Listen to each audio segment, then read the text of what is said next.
Hello everyone, this is Sapna Dhyani Sharma with you. Welcome in my channel Learning Center. Today we are going to discuss class 12 chapter 2 The Lord's Spring. Author of this chapter Anees Jung. ये जो chapter है ये एक छोटा सा part है एक book का जिसका नाम है, जिसे कि एनिस जंग ने लिखा था, तो उस बुक का नाम है lost spring stories of stolen childhood. सबसे पहले हम डिस्कस करते हैं इस चैप्टर के नाम को, यानी कि जो इस चैप्टर का टाइटल है उसे डिस्कस करते हैं हम। यहाँ पर जो स्प्रिंग वर्ड है उसे रेफ़र किया गया है चाइल्डहुड से, क्योंकि जैसा कि हम सभी लोग जानते हैं कि जो हमारे जो सीज़न होते हैं उसमें जो सबसे ब्यूटीफुल सीज़न होता है वो स्प्रिंग का सीज़न होता है। और उसी तरीके से हमारी जो लाइफ है उसमें जो सबसे ब्यूटीफुल पार्ट होता है, सबसे ब्यूटीफुल जो टाइम होता है वो चाइल्डहुड का होता है। और इस चैप्टर में कुछ ऐसे बच्चों के बारे में बताया गया है, हम कुछ ऐसे बच्चों के बारे में डिस्कस करेंगे जो किसी न किसी वजह से कुछ ऐसी सिचुएशन उनके साथ थी कि वो अपना चाइल्डहुड इंजॉय नहीं कर पाए थे, या फिर हम कह सकते हैं कि उन्होंने अपना चाइल्डहुड खो दिया। So that's why the name of this chapter the Lord spring. और जो रीज़न ऑथर ने इस चैप्टर में बताए हैं, जो डिस्कस किए हैं, वो मेनली होते हैं कि जो बच्चे होते हैं वो लेबर मतलब कूड़ा उठाते हैं कूड़े में से, या जो उनकी यूज़फुल जो चीज़ें होती हैं उनको उठाते हैं, जो चाइल्ड लेबर है, तो इन सब चीज़ों को यहाँ पे इस चैप्टर में डिस्कस किया गया है कि इंडिया में कितनी गरीबी है, या इंडिया के जो रैप पैकर्स होते हैं इनकी मतलब किस कंडीशन में ये लोग रहते हैं, इसके बारे में यहाँ पे बताया गया है। तो चलिए चैप्टर को स्टार्ट करने से पहले थोड़ा ऑथर के बारे में जान लेते हैं। तो एनिस जंग जो हैं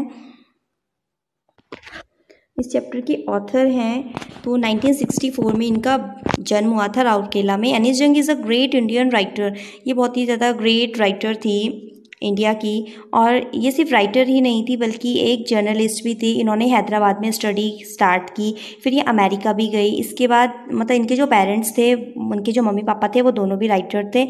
इस तरीके से मतलब, और इस चैप्टर में इन्होंने जो इंडिया की एक बहुत बड़ी आबादी है उसके बारे में इन्होंने बात उठाई है, और इसके बारे में इन्होंने हम सबको बताया है कि इंडिया में जो मैप्स मतलब ये जो गरीब लोग रहते हैं, जो मतलब गंदी सी गलियों में रहते हैं, इन सब के बारे में उन्होंने बताया कि यहाँ के जो बच्चे होते हैं कैसे अपनी लाइफ को स्पेंड करते हैं, और किस तरह से ये जो इनका चाइल्डहुड है, जो स्प्रिंग जो एक ब्यूटीफुल सा चाइल्डहुड होता है, उसको इन्होंने खो दिया। तो चलिए आगे जानते हैं।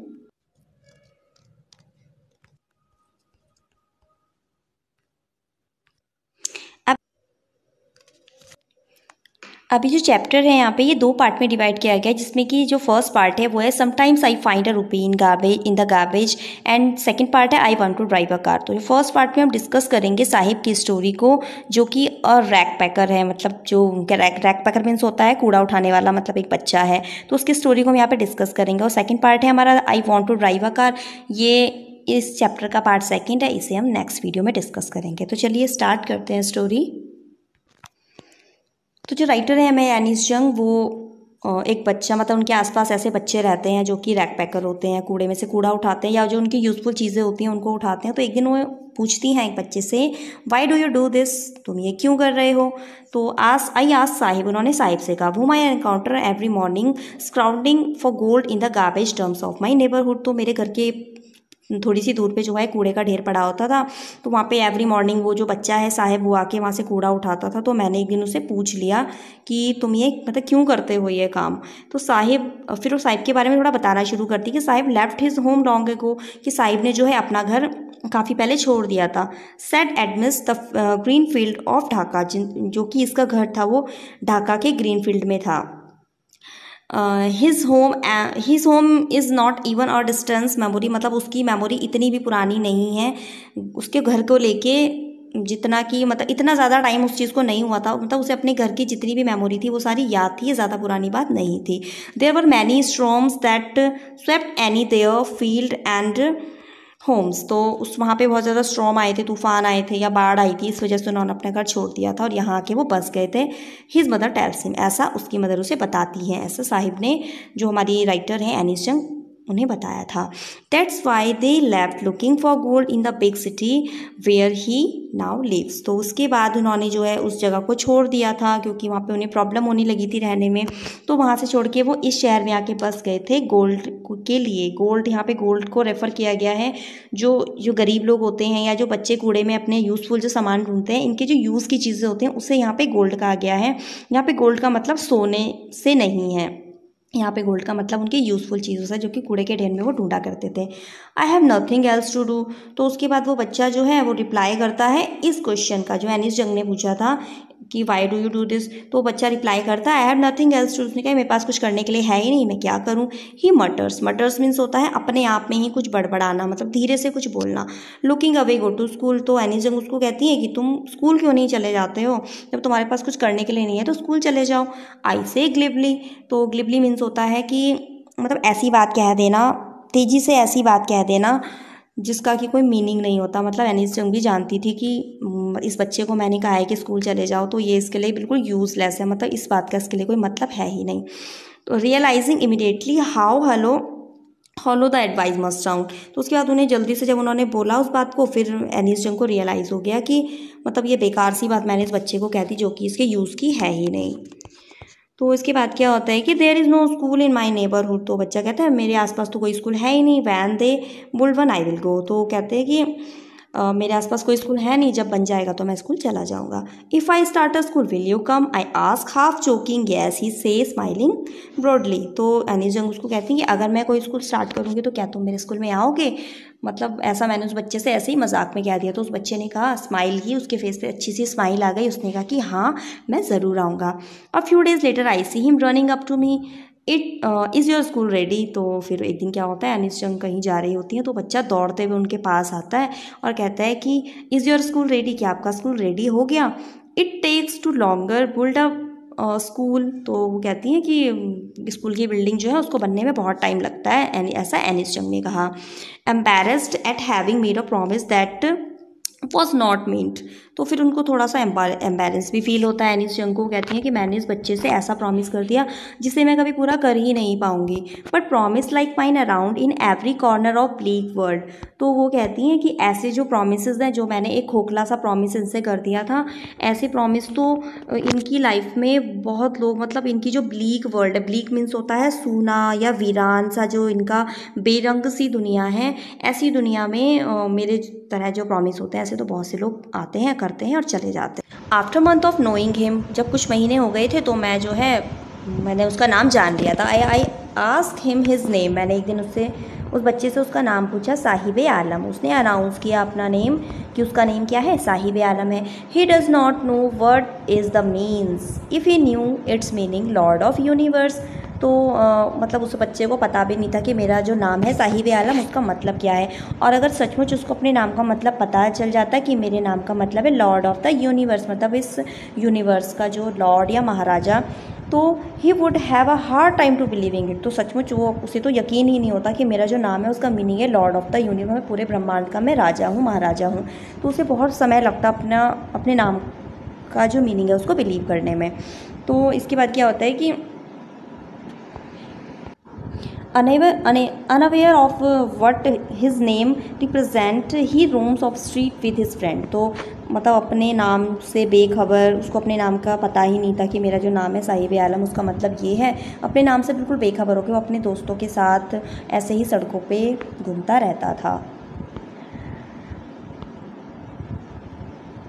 An army of barefoot boys who appear like the morning birds and disappear at noon. तो वो ऐसे अपने दोस्तों के साथ घूमता रहता था जैसे कि जो आर्मी मैन होते हैं वो ग्रुप में घूमते रहते हैं। अक्सर देखा होगा अपनी, जो आर्मी मैन होते हैं ट्रेनिंग के लिए वो ग्रुप में सब दौड़ते रहते हैं इधर उधर। तो ऐसे ही लाइक एन आर्मी मैन ये अपने ग्रुप में घूमते रहते थे मॉर्निंग बर्ड्स की तरह। जैसे सुबह सुबह चिड़ियाएँ निकल जाती हैं और शाम के टाइम पर वो छुप जाते थे, डिसअपेयर हो जाते थे। Over the month I have come to recognise each of them. तो जब एक आध महीना, 2-3 महीने बीत गए थे तो उसके बाद क्या है, मैं हर एक बच्चे को उनमें से पहचानने लगी थी। Why are not you wearing chappals. तो एक दिन जो एनिस जंग है उन्होंने पूछा कि why are you not wearing chappals, तुम क्या है, तुम चप्पल क्यों नहीं पहनते हो, मैंने एक बच्चे से पूछा। तो उस बच्चे ने देखो क्या रिप्लाई किया, my mother did not bring them down from the shelf, he answer simply. उसने सिंपली बड़ा मतलब उसने आराम से जवाब दे दिया कि मेरी जो मदर है उन्होंने शेल्फ में से चप्पलें निकाली ही नहीं थी। उनके घर में होगी कोई शेल्फ, कोई ऊंची सी जगह जहाँ पे कि चप्पलें रखी होंगी। तो उस बच्चे ने आंसर दिया कि मैंने चप्पलें इसलिए नहीं पहनी क्योंकि मेरी जो मदर है उन्होंने शेल्फ में से चप्पलें निकाली ही नहीं थी। Even if she did he will throw them off. तो कहता है, तो इनमें से दूसरा जो बच्चा होता है वो कहता है कि कोई फ़ायदा नहीं है, अगर इसकी मदर इसको चप्पलें निकाल के दे भी देती तो ये उन्हें फेंक देता, पहनता नहीं। Ads another who is wearing shoes that do not match. तो ऐसा जवाब दिया किसने? उस बच्चे ने जिसने कि अपने पैरों में जो शूज़ पहने थे वो अलग अलग पहने थे। मतलब उस बच्चे ने जवाब दिया, उसने अलग अलग शूज़ अपने पैर में पहने थे। उस बच्चे ने रिप्लाई दिया कि इसको चप्पल देके कोई फ़ायदा नहीं था, अगर इसकी मदर इसको चप्पल दे भी देती तो ये फेंक देता, उनको पहनता नहीं अपने पैरों में। When I comment on it, जब एलिस जंग ने उसके जो अलग अलग शूज़ उसने पहने थे उस पर कमेंट किया तो ही शफल हिज फीट एंड से नथिंग। उसने अपने पैरों की तरफ ऐसे ही इधर उधर नजरें करके देखा और उसने कोई जवाब नहीं दिया। आई वॉन्ट शूज़, मैं शूज़ चाहता हूँ। Says a third boy who has never owned a pair of all his life. तो इतने में एक बच्चा उनमें से कहता है कि मैं क्या शूज़ चाहता हूँ, आई वॉन्ट शूज़। मतलब उस बच्चे ने अपनी लाइफ में कभी भी जो है शूज़ वो ओन नहीं किए होते, कभी शूज़ अपने लिए खरीदे नहीं होते। Travelling across the country, I have seen children walking barefoot in cities on villages roads. तो फिर हमें एलिस जंग बताती हैं कि ये मैंने अक्सर देखा है, मैंने कंट्रीज़ में ट्रैवल किया है, अलग अलग सिटीज़ में ट्रैवल किया है। तो मतलब मैंने ये चीज़ देखी है कि जो बच्चे होते हैं इस तरीके के, जो रैक पैकर्स होते हैं, ये क्या है, नंगे पैर, बेयर फुट या नंगे पैर घूमते रहते हैं शहरों में, गाँव की सड़कों पर। It is not lack of money but a tradition to stay bare foot. तो फिर वो कहती हैं कि मतलब इसका मतलब ये नहीं है कि मतलब ये इनके पास पैसे नहीं होते शू खरीदने के लिए, बल्कि एक सिंपल सा एक्सप्लेनेशन दे देते हैं कि ये जो चीज़ है नंगे पैर घूमना, ये हमारे मतलब ट्रेडिशन में है, मतलब ये हमारे ट्रेडिशन का एक पार्ट है। मतलब ये सिंपल सा एक्सप्लेनेशन दे देते हैं। मतलब ऐसा नहीं था कि इनके पास पैसे नहीं थे शूज़ या चप्पल्स खरीदने के लिए, बस ये एक्सप्लेनेशन दे देते कि हमारे ट्रेडिशनल में ऐसा नहीं है। इस वन एक्सप्लेनेशन, हमेशा उनको यही एक्सप्लेनेशन सुनने के लिए मिलता था। I wonder if this only an excuse explain away a perpetual state of poverty। तो फिर वो बड़ी हैरान होती थी कि ये जो एक्सप्लेनेशन है ये सिर्फ क्या है, ये सचमुच इनके ट्रेडिशनल का पार्ट है या फिर ये कोई एक्सक्यूज़ दे देते हैं कि इन्हें कोई एक्सप्लेनेशन ना देना पड़े अपनी परपेचुअल स्टेट। मतलब परपेचुअल मीन्स होता है कभी ना ख़त्म होने वाली, मतलब ऐसी चीज़ जिसका कि कभी अंत नहीं होता। तो वो कहते हैं कि ये सिर्फ इनके ट्रेडिशनल का पार्ट है या फिर ये एक सिंपल सा एक्सक्यूज़ दे देते हैं कि हमें ज़्यादा बोलना नहीं पड़ेगा, अपनी गरीबी मतलब ऐसी गरीबी को एक्सप्लेन नहीं करना पड़ेगा जो कि कभी ख़त्म नहीं होने वाली है। I remember a story A man from Udupi once told me as a young boy he would go to school past an old temple। तो वो उन्हें कहानी याद आती है एनिस जंग को। वो बताती हैं कि उडुपी का एक आदमी था, वो बताता था, उसकी स्टोरी मुझे याद आती है कि जब भी मतलब वहाँ पर एक यंग बॉय रहता था, जब भी वो स्कूल जाता था तो उसके आते जाते रास्ते में एक टेम्पल पड़ता था, तो हमेशा उस टेम्पल में जाता था और वहाँ पे प्रे करता था। Where his father was priest, जहाँ पे कि उसके जो फादर थे वो प्रिस्ट थे, पुजारी थे, पंडित थे। He would stop briefly at the temple and pray for a pair of shoes. वो हमेशा उस मंदिर में रुकता था और अपने लिए प्रे करता था for a pair of shoes, एक जोड़ी जूतों के लिए। 30 ईयर लेटर, 30 साल बाद, I visited his town and temple. तो 30 ईयर बाद एनिस जंग वहाँ पे जाती हैं और वहाँ का विजिट करती हैं उस टाउन का, टेम्पल का, which was now drowned in an air of desolation. तो वहाँ पे जो मंदिर था वो नहीं था, वो टूट चुका था। डिसोलेशन मीन्स होता है वीरान सी, कोई खाली सी जगह। तो वहाँ पे जो मंदिर था वो नहीं था, वो जगह जो है काफ़ी शांत और खाली लग रही थी। इन द बैकयार्ड, जब वो उसके बैकयार्ड में गई, पीछे की तरफ गई, where lived a new priest. तो उन्होंने वहाँ देखा कि वहाँ पे क्या है, एक नया प्रिस्ट रहने लगा है। There were red and white plastic chair, और वहाँ पे क्या थी, रेड और वाइट कलर की प्लास्टिक की चेयर्स थी। A young boy dressed in a grey uniform wearing socks and shoes. तो उन्होंने देखा कि एक बच्चा जो है वो आ रहा है, उसने क्या है, ग्रे कलर की ड्रेस पहनी है और अच्छे से उन्होंने सॉक्स और शूज़ भी उस बच्चे ने पहने हैं। अराइव्ड पेंटेड, पेंटेड मीन्स होता है जब किसी चीज़ को मतलब अपने जूतों को पटक पटक के पैरों से मतलब चलना, जब जूतों को पटक पटक के चलना उसको पेंटिंग कहा जाता है। तो बच्चा जो है पेंटिंग करते हुए आ रहा होता है। And through his school bag on the folding bed, और वो आया, उसने अपना जो स्कूल बैग है उसको बेड पे फेंका। लुक्ड एट द बॉय, उस बच्चे को देखने के बाद, I remember the prayer another boy had made to goddess. तो उस बच्चे को देखने के बाद जो है एनिस जंग को याद आता है उस बच्चे की जो कि भगवान से जूतों के लिए प्रे करता था। When he had finally got the pair of shoes, तो उनको अच्छा लगता है कि फाइनली क्या है, उसको पेयर ऑफ शूज़, जूते जो हैं उसको मिल गए हैं। एनिस जंग को अच्छा लगता है ये जान के। Let me never lose them, तो जब उस बच्चे को मतलब जब वो भगवान से प्रेयर करता था वो बच्चा, तो उसके बाद जब फाइनली उसको जूते मिल गए थे तो उसके बाद उसने भगवान से कहा कि मतलब ये जो शूज़ हैं ये मुझसे कभी भी वापस नहीं लेना, मतलब ये जूते जो हैं let me never lose them, ये जूते जो हैं कभी भी मुझसे दूर ना हो। The goddess had granted his prayer, तो भगवान ने क्या है उसकी प्रेयर को सुन लिया। तो उसके जो जूते हैं, मतलब एनीस जंग बताती है कि अभी जो प्रेजेंट टाइम है, young boy like the son of priest now, वो शूज़ तो जो प्रिस्ट हैं उसके जो छोटे छोटे बच्चे हैं वो उनके पास इतना पैसा आ गया है कि वो शूज़ को पहन सके, अपने लिए शूज़ खरीद सके, मतलब उनकी जो गरीबी थी वो दूर हो गई थी। But many other like the rag pickers in my neighbourhood remain shoeless, तो वो बताती है कि लेकिन इसके अलावा सभी लोग ऐसे नहीं हैं कि जो अपनी गरीबी को दूर कर सकें, मतलब सभी लोगों के पास इतना पैसा नहीं है। जो रैक पिकर्स है वो क्या है अपनी लाइफ को ऐसे ही जीते जा रहे हैं, वो खुद भी शूज़ नहीं पहनते हैं, उनके बच्चे भी शूज़ नहीं पहनते, और उनकी आने वाली कई पीढ़ियाँ क्या है वो भी, उनकी जो गरीबी है वो ऐसे ही चलती रहती है, मतलब इनकी गरीबी दूर करने का इनके पास कोई उपाय नहीं होता इस पृष्ठ की तरह। फिर आता है टू मी सीमापुरी, और उसके बाद जो हमारी अनीस जंग है उनकी जान पहचान तो काफ़ी हो ही गई थी साहिब आलम के साथ, उसके फ्रेंड्स के साथ, तो वो एक दिन सीमापुरी चली जाती हैं मिलने के लिए। सीमापुरी जो प्लेस है वो दिल्ली में है, दिल्ली के बॉर्डर पे है, तो मतलब वहाँ जाके उन्हें ऐसा लगा कि होने को तो ये दिल्ली के बॉर्डर पे है प्लेस, लेकिन उनको अंदर जाके ऐसा लगा जैसे कि वो पता नहीं किस वीरान सी जगह पे या दिल्ली से कितने मील दूर आ गई होंगी। तो उसके बाद क्या होता है कि देयर वो लिव्ड हियर स्क्वाटर्स वो come from Bangladesh back in 1971, तो यहाँ पे जो लोग आए हुए होते हैं ये बांग्लादेश में जो से आए हुए होते हैं, जब वहाँ पे कुछ प्रॉब्लम हो गई होगी, वॉर या फिर कोई स्टॉर्म तूफान वगैरह आया होगा, तो वहाँ से जो लोग हैं वो यहाँ पे आके रहने लगे थे। साहिब फैमिलीज अमंग दैम, तो साहिब की जो फैमिली थी वो भी इसमें शामिल थी। Seemapuri was then a wilderness, तो जो एरिया था सीमापुरी का वो बहुत ज़्यादा मतलब जंगली सा जिसको बोल सकते हैं ऐसा था। अभी भी ये वैसा ही था, लेकिन क्या है अभी ये खाली नहीं था, इलाका तो अभी भी वैसा ही था, उसमें कोई चेंजेस नहीं आया था, लेकिन पहले एम्प्टी था और अभी ये भरा हुआ था, मतलब वहाँ पे बहुत सारे रैक पिकर्स आके रहने लगे थे इन स्ट्रक्चर्स ऑफ मड। तो और वहाँ पे जो घर थे लोगों के वो मिट्टी के थे, किसी की छत पे टिन डला हुआ था, कहीं पे पॉलीथीन थी, और कोई सेवेज भी नहीं था, और बहुत ही ज़्यादा गंदगी में वहाँ के लोग रहते थे। वहाँ पे 10,000 के आसपास रैक पिकर्स वहाँ पे रह रहे थे, और यहाँ पे जो है ये इतने साल 30 ईयर्स से भी ज़्यादा सालों से लोग रह रहे थे यहाँ पे, और बिना किसी परमिट के, बिना किसी लीगल राइट के, बट इनके पास राशन कार्ड था और वोटर लिस्ट में इनका नाम था, मतलब ये सरकार से राशन भी लेते थे और वोट भी करते थे। और लेकिन इनका मानना था कि हमारे लिए सरवाइव करना आइडेंटिटी से ज़्यादा ज़रूरी है, मतलब सर्वाइवल देन एन आइडेंटिटी इनके लिए ज़्यादा ज़रूरी था। मतलब इनका कहना था कि हमें आइडेंटिटी नहीं चाहिए, बस हमें हमारा सर्वाइव, जो हमारी लाइफ है सर्वाइव हो जाए, हमें पेट भरने के लिए खाना मिल जाए। और इसके बाद उनका कहना था कि मतलब भूखे पेट सोने से तो अच्छा है, हमें ऐसी आइडेंटिटी नहीं चाहिए, अगर हमें यहाँ पे खाना मिल रहा है तो हम उस खाने को खा लेंगे, बल्कि हमें जो आइडेंटिटी है वो नहीं चाहिए।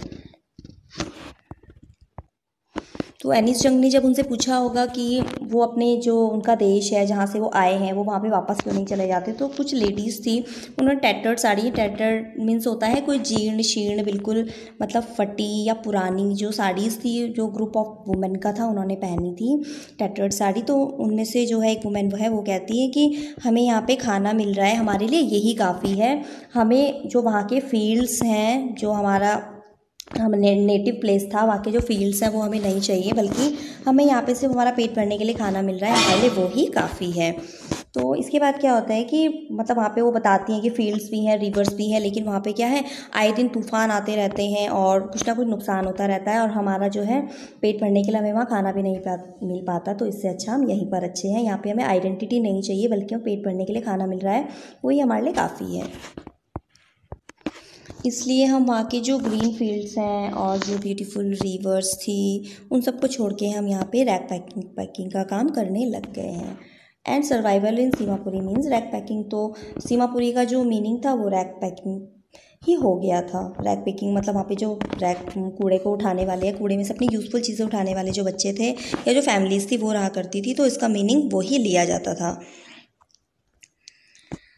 And survival through the years it has required the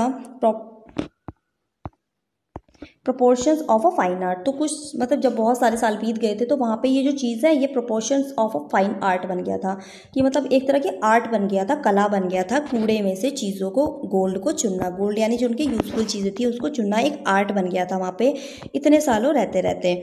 मतलब हर किसी ने जो है कूड़े में से अपनी यूजफुल चीज़ों को उठाने की नई नई ट्रिक्स, नए नए मैथड्स उन्होंने स्टार्ट कर दिए थे। तो ये जो गोल्ड था, जो मतलब कूड़े में से मिला हुआ जो सामान था, यही उनके लिए रोज़ की रोटी थी, उनके सर के ऊपर छत थी, और उनके लिए रूफ थी, घर के सर के ऊपर छत थी, और चाहे वो कच्ची हो या पक्की हो, जो भी था उन्हें इसी गोल्ड से मिलता था।